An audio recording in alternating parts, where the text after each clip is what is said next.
Howdy y'all, Fuzzy Biker. We are out on a Hot Rod 350 Classic, and I do mean hot rod. They've added cams to this one, a cat delete pipe. I'm not sure about a FuelX, but I know it has a DNA air filter system on it. Excellent sound. They put these crash bars on the bottom, these nice bar end mirrors over here. Lots of good mid-range power. Listen to that hum. Wahoo!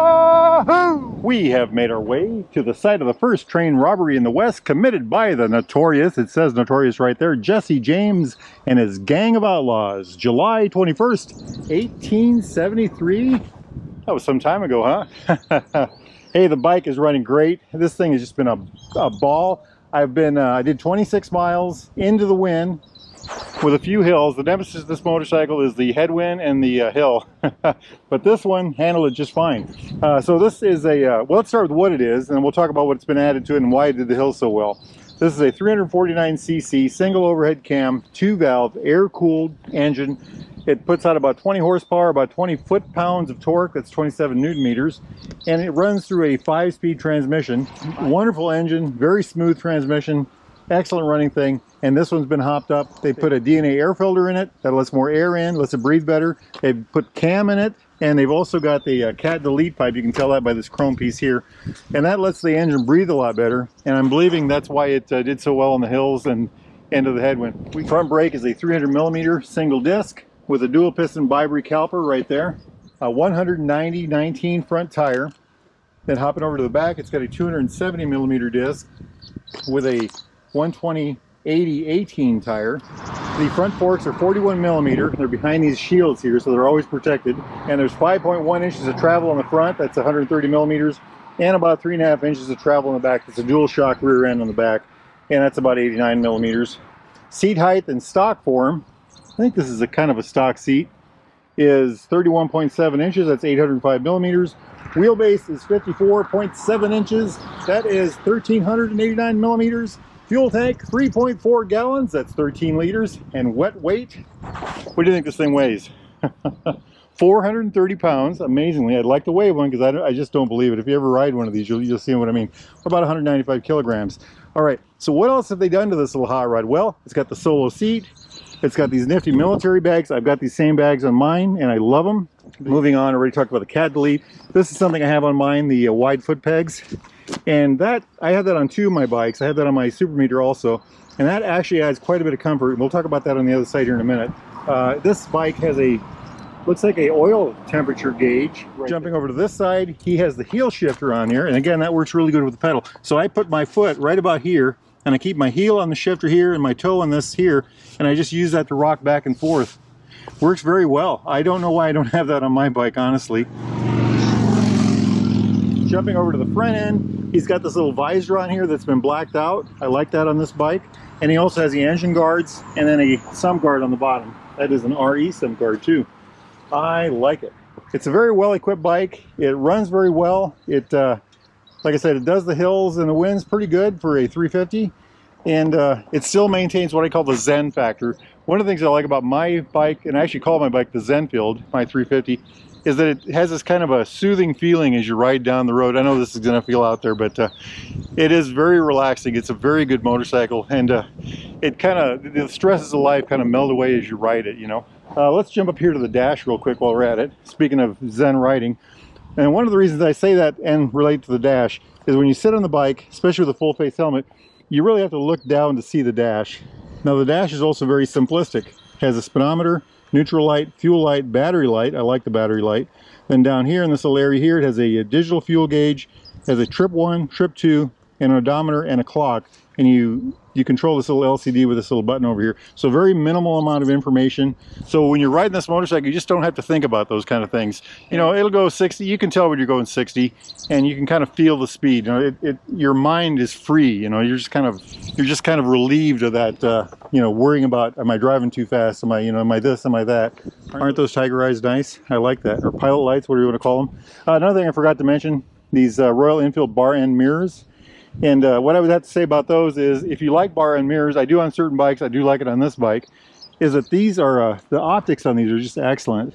And I've noticed that before, even on the other ones Royal Enfield makes, that they're just very good glass and they don't vibrate very much. The standard mirrors like I have on mine do vibrate, and I really should upgrade to something like this. Also, check out these levers. I just love these levers. They got a good dogleg bend in them. They are wide through here, but narrow here. They've got a good radius through here, and they work really well with these Amal style grips. And they just feel good in the hand. You feel like you have extra control with them. Other things on the switchgear, the information button is right here. Flash to pass light, low beam, high beam, blinkers, horn. And I always forget to mention this, but there is a USB down here and it's waterproof and it's active when the bike is running. Jumping over to this side, kill switch, run switch, rockers over to start switch, hazard lights, fuel of course, brake lever. I think I already did mention it does not have the rear seat on it. It's a solo seat bike. These are my Royal Enfield Alpine Star. These are what I call my mid-season gloves. Love those things.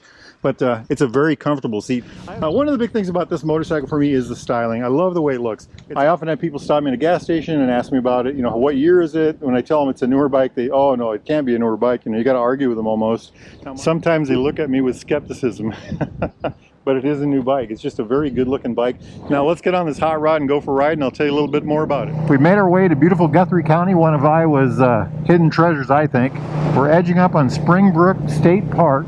While I'm thinking about it, I want to mention we are having a nifty 350 ride May 25th. That's a Saturday. We'll start about 10 or 10:30 at Baxter Cycle in Marnie, Iowa.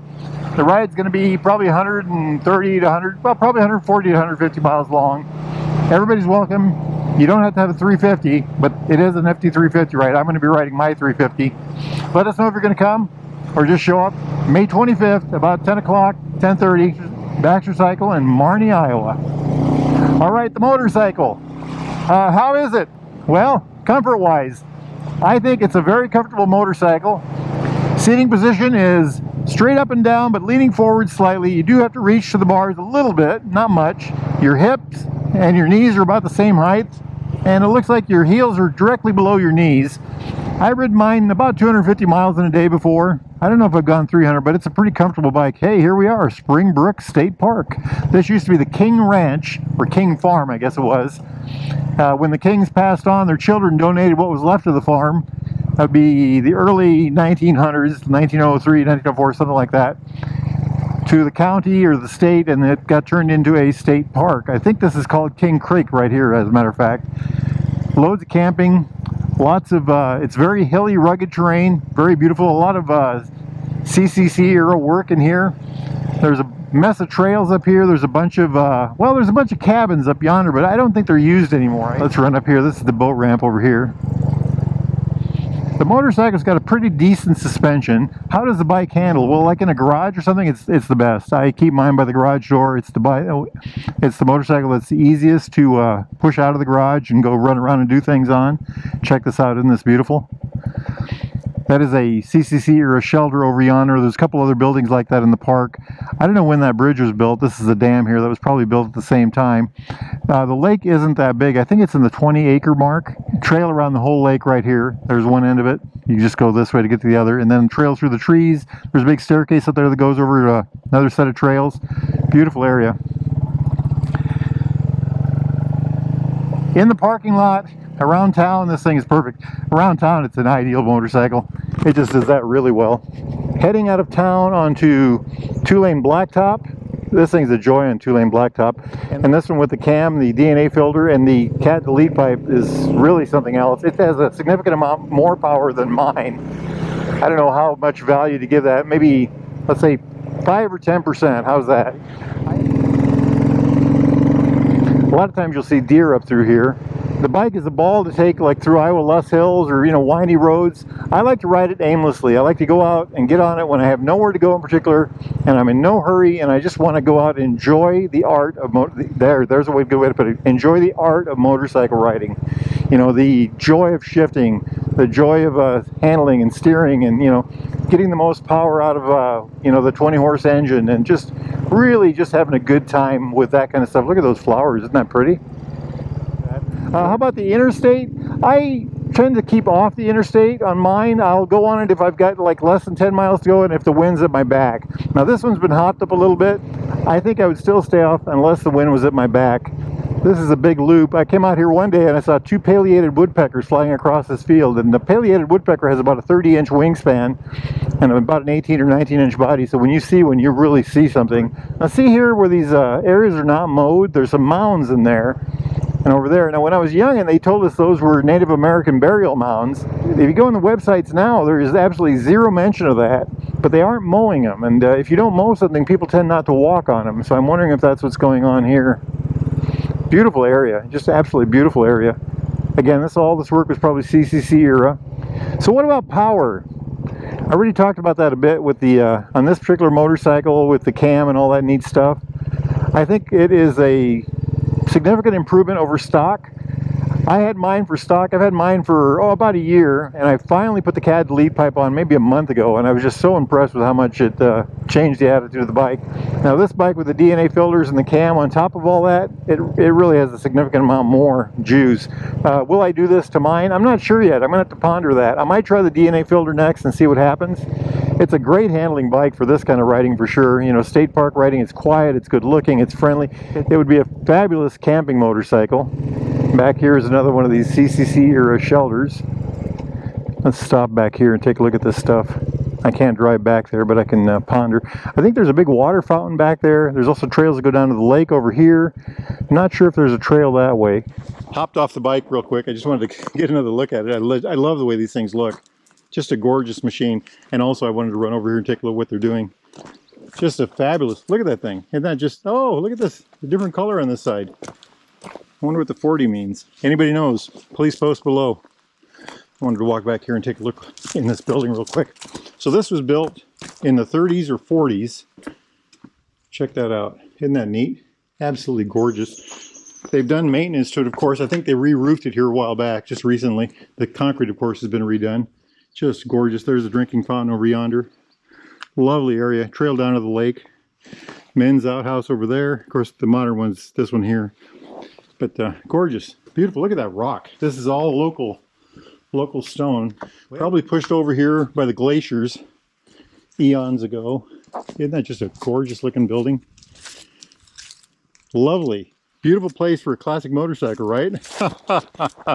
Hey, Fuzzy Biker here, just having a good old time.